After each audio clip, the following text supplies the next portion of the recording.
Students, how are you? I hope you are fine and enjoying the videos. In this video, we will cover the new topic of accountancy part 1, that is the goodwill. बेटे ये एक important topic है, accounting standard 26 का ही part है, लेकिन इसको ध्यान से करना है कि 3 और 4 मार्क्स का एक क्वेश्चन इस टॉपिक में से आ जाता है। लेकिन ये एक इम्पॉर्टेंट अनदर वे से भी है कि आगे जो आपने चैप्टर करने हैं, admission, change in profit sharing ratio, या आप लोगों ने रिटायरमेंट, डेथ, तो वहां पर गुडविल का ट्रीटमेंट आपका आएगा ही आएगा। तो please understand this topic carefully. तो first of all we will cover the theory portion, after we will cover the practical question. So in first we define the meaning of goodwill. Goodwill mean the good name और the reputation. ये आपको general language है, इसमें समझ में आ गया होगा कि गुडविल का नाम मतलब होता है कि अच्छा नाम, और reputation. Earn by a firm, कैसे अर्न करती है firm? Through the hard work and honesty of its owner. कहाँ से फर्म अर्न करती है? जब उसके ऑनर हैं, ऑनेस्टी और हार्ड वर्क से काम करते हैं। नेचुरली है, जब आप अपने कस्टमर को अच्छी क्वालिटी का गुड देंगे, सर्विसेज देंगे, तो वो बार बार रिपीट होंगे, बार बार आपकी दुकान पे आएंगे, तो इसी को बोलते हैं गुडविल।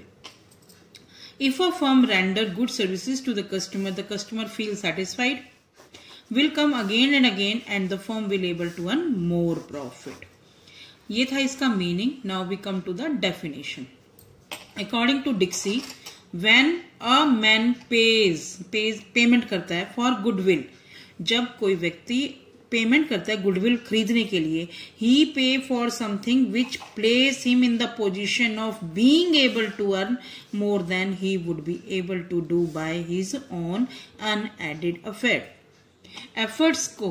तो बेटे इसका मतलब ये होता है कि आप उस व्यक्ति को पे करते हो जो कि इस पोजीशन में है, या वो आपको वो चीज दे रहा है जिससे कि आप फ्यूचर में प्रॉफिट को ज्यादा अर्न कर सको, और उसमें आपका कोई एफर्ट नहीं है। ठीक है, फॉर एग्जाम्पल मान लो आपने किसी का रनिंग बिजनेस को खरीदा। ठीक है, रनिंग बिजनेस खरीदा, आपकी वो असेट हो गई। अगर असेट माइनस लायबिलिटी में से आप पे कर रहे हो उसको, ये परचेज कंसिडरेशन हो गई। परचेज कंसिडरेशन का मतलब भी आपने उसको पेमेंट की। If this consideration is more than the asset value, यानी कि जो उसकी एक्चुअल में उसकी वर्थ बनी है उससे ज्यादा पे कर रहे हो, तो वो क्यों पे कर रहे हो? For the goodwill. तो goodwill is the amount which you pay in excess of assets of the business firm. बेटे छोटे, अकॉर्डिंग टू लॉर्ड एल्डसन, देखो goodwill is nothing more than the probability. Probability means chance लेना, that the old customer will resort to the old place, यानी कि जितने भी पुराने customer हैं वो वापस आपके पास आएंगे ही आएंगे। ठीक है बेटे, इसमें एक्चुअल क्या होता है कि जैसे आपने XYZ का कोई बिजनेस खरीदा, X ने Y का बिजनेस खरीदा, Y के बिजनेस की टोटल वैल्यू थी 1 लाख। ठीक है, आप उसको पे कर रहे हो 1,10,000, तो वो 10,000 जो एक्स्ट्रा पे कर रहे हो ना, वो किस लिए पे कर रहे हो? क्योंकि आप उसकी गुडविल को भी परचेज कर रहे हो।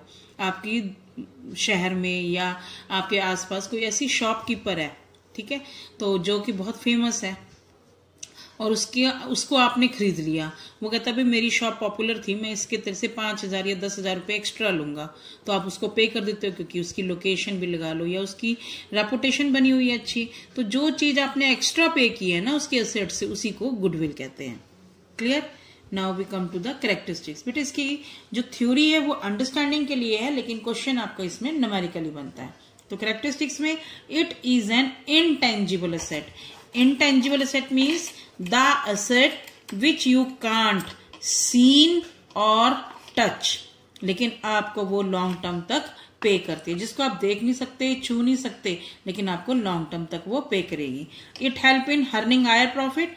अगर वो आपके पास आ जाती है गुडविल, तो आप फ्यूचर में अर्निंग प्रॉफिट को, हायर प्रॉफिट को अर्न करोगे। It has an realisable value. It means कि जब आप अपने बिजनेस को सोल्ड करते हैं या in between, you can realise it value. यानी कि जैसे अभी मैंने कहा कि एक्स ने वाई का बिजनेस खरीदा, तो जो वो 5,000 10,000 रुपए एक्स्ट्रा दे रहा है वो गुडविल के ही तो दे रहा है, तो that is an realisable value. उसी को रियलाइजेबल वैल्यू बोलते हैं। एग्जिस्टेंस यानी कि ये कैसे एग्जिस्ट करती है या अराइज होती है, due to various factor. Goodwill कैसे बनती है, जैसे कि कोई लोकेशनल एडवांटेज मिल जाए आपको कि बहुत, जैसे कि मान लो सिटी के बीच में है तो आपको बहुत ज्यादा फेमस होंगे, फेवरेबल कॉन्ट्रैक्ट्स हैं आपके, ब्रांड्स हैं, ट्रेडमार्क है, ये सारी चीजें एक चीज नहीं है जो पैसों से हो जाए, लेकिन ये बहुत सारे फैक्टर हैं जिनसे कि गुडविल अराइज होती है। और गुडविल के कारण ही आपके कस्टमर अट्रैक्ट होते हैं, बार बार आपकी शॉप पर आते हैं। ठीक है। And value of goodwill is flexible according to environment. और कई बार आपके पास ऐसी कंडीशन होती है जिसमें आपकी गुडविल पॉजिटिव भी इंक्रीज कर सकती है और कई बार नेगेटिव भी। ठीक है बच्चों। बट नेक्स्ट टॉपिक है nature of goodwill. It is N valuable intangible asset. Intangible मैं आपको बता चुकी हूं कि वो एसेट जिनको हम देख नहीं सकते, छू नहीं सकते। Since it has no physical existence and can not be seen और touch, it is amortised over it useful life. यानी कि it is amortised over its useful life. Mainly this life जो इस तरह का एमरोटाइज्ड होता है एक्सपेंस, उसको आप बिजनेस में से राइट ऑफ करते रहते हैं। यानी कि आपने गुडविल को जैसे से बनानी है यूजफुल लाइफ के लिए, उसकी वैल्यू को एमरोटाइज करना पड़ेगा। यानी कि उसके लिए आपको अच्छी क्वालिटी के गुड्स देने पड़ेंगे, कस्टमर के साथ सही डीलिंग रखनी पड़ेगी, ताकि वो आपके कस्टमर बनते रहें और गुडविल बनती रहे। According to accounting standard, AS का मतलब अकाउंटिंग स्टैंडर्ड 26। बट इसका एक क्वेश्चन बन जाता है कि डिफाइन अकाउंटिंग स्टैंडर्ड 26। तब आपने बताना है accounting standard 26 is relating to the goodwill due to it is an intangible asset, क्योंकि एक इंटेंजिबल एसेट्स है। Prescribe that goodwill should not be accounted in the books of account unless consideration is paid for it. जब तक आप उसके लिए कुछ consideration पे यानी कि कुछ पेमेंट नहीं करते, तब तक उसको अकाउंट की बुक्स में नहीं लिखना होता। अगर ये रीजन साथ में लिखेंगे तो 1 मार्क्स मिलेगा, अदरवाइज 1 मार्क्स नहीं मिलेगा। तो आपने अकाउंटिंग स्टैंडर्ड 26 के बारे में बताना है, तो इंटेंजिबल एसेट के साथ ये भी बताना है कि हम गुडविल को जब तक अकाउंट की बुक में नहीं लेते, जब तक उसके लिए हम कुछ पेमेंट नहीं करते। For that reason I define the goodwill with the help of 2 types. Goodwill के जो टाइप्स हैं 2 हैं, एक होता है परचेज गुडविल, एक होती है आपकी सेल्फ जनरेटेड। परचेज गुडविल, जैसे कि आपको मैंने कहा कि goodwill which is acquired by making a payment, और इसका एग्जांपल दिया था assets minus liabilities. The difference amount is the value of purchase of goodwill. Difference, excess difference, यानी कि जो अमाउंट आपने पे करेंगे उसके लिए वो वैल्यू होगी आपकी गुडविल की। समझ में आ गई। नेक्स्ट है आपका self generated, not accounted in the books. इसको अकाउंट लेते क्योंकि इसके लिए आपने कोई पेमेंट नहीं करी है। क्योंकि ये जनरेट क्यों होती है आपको मालूम ही नहीं है कि ये जनरेट कम है ज्यादा है, कैसे वैल्यूएशन करेंगे, या जब तक उसको वैल्यूएशन नहीं होता हम उसके लिए पेमेंट नहीं करते, वो अकाउंट की बुक्स में नहीं लिखी जाएंगी।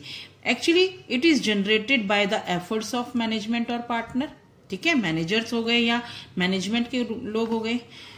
क्यों होती है? Good quality of the product, favourable locations हैं आपकी, मैंने अभी सिटी का एग्जांपल दिया, सिटी के बीच में आपकी दुकान है, कॉन्टेक्ट्स बहुत अच्छे हैं, गुड सर्विसेज आप प्रोवाइड कर रहे हो, कोई ट्रेडमार्क को सेल कर रहे हो, या आपके पास कोई ऐसे रीजन है, पुश्तैनी काम आप कर रहे हो जिससे कि आपकी सेल्फ जनरेटेड गुडविल इंक्रीज हो रही है। ठीक है बच्चों, नेक्स्ट टॉपिक करेंगे अभी। Now the question arise, why should we need the valuation of goodwill, कि हमें वैल्यूएशन ऑफ गुडविल की जरूरत क्यों पड़ती है। बट इसमें 5 रीजन है। In the following circumstances we have to calculate the value of goodwill. हमें कुछ सर्कमस्टेंसेज ऐसे हैं जिनमें आपको गुडविल की वैल्यू को कैलकुलेट करना है। कौन कौन से? When there is a change in profit sharing ratio among the existing partner. For example, जैसे मान लो ABC 3 पार्टनर हैं, अभी वो 3, 2, 1 में बांट रहे हैं, ये आपकी ओल्ड रेशियो हो गई। Now all the 3 partner decided to share in future in 1:1:1, तब आपको वैल्यूएशन ऑफ गुडविल की रिक्वायरमेंट होगी। जब कोई नया पार्टनर आता है, जैसे कि मान लो ABC के साथ अब कोई X पार्टनर नया ऐड हो गया, तब भी क्योंकि इनको अपना कुछ प्रॉफिट का शेयर सेक्रीफाइस करेंगे और जो मेहनत की है इन्होंने की है तो उसके लिए वो एक्स से पेमेंट लेंगे। When the partner retire, A B C, 3 partner example ले रहे हैं। मान लो बी आपका रिटायर हो गया तो वो अपना शेयर किसको देके जाएगा, ए और सी को, क्योंकि मैं स्टार्टिंग में बता चुकी हूं कि total profit of the firm, total profit of the firm equal to 1, हमेशा इससे लेंगे। तो जब बी चला जाएगा, पहले जो ये 1 रुपए का प्रॉफिट था, एक था, ये 3 में बट रहा था, लेकिन अब यही एक ए और सी में बटेगा। फिर when the firm is sold, जब फर्म को बेचते हैं तो उसी गुडविल को बेचेंगे। When the firm is amalgamated with another, यानी कि जब एक फर्म दूसरे फर्म के साथ मिल जाती है तो उसे अमलगेटेड कहते हैं, यानी कि एक फर्म दूसरी फर्म में समा जाती है। फॉर एग्जाम्पल जैसे मान लो वोडाफोन और आइडिया है, इन्होंने अमलगेट कर लिया, मिल गए, मर्ज हो गए, तो वहां पर भी आपको वैल्यूएशन ऑफ गुडविल की करनी पड़ती है। बट आगे इसके मेथड हैं जो मैं आपको एक एक करके समझाऊंगी, लेकिन मेथड कौन कौन सी हैं we will cover in this video. तो first method is your average profit method, second is your super profit, third is your capitalisation method. But average profit को आप 2 तरीके से निकालेंगे, simple average and weighted average, nothing is different. पहले हम formula समझेंगे और फिर इनका मीनिंग क्लियर करेंगे।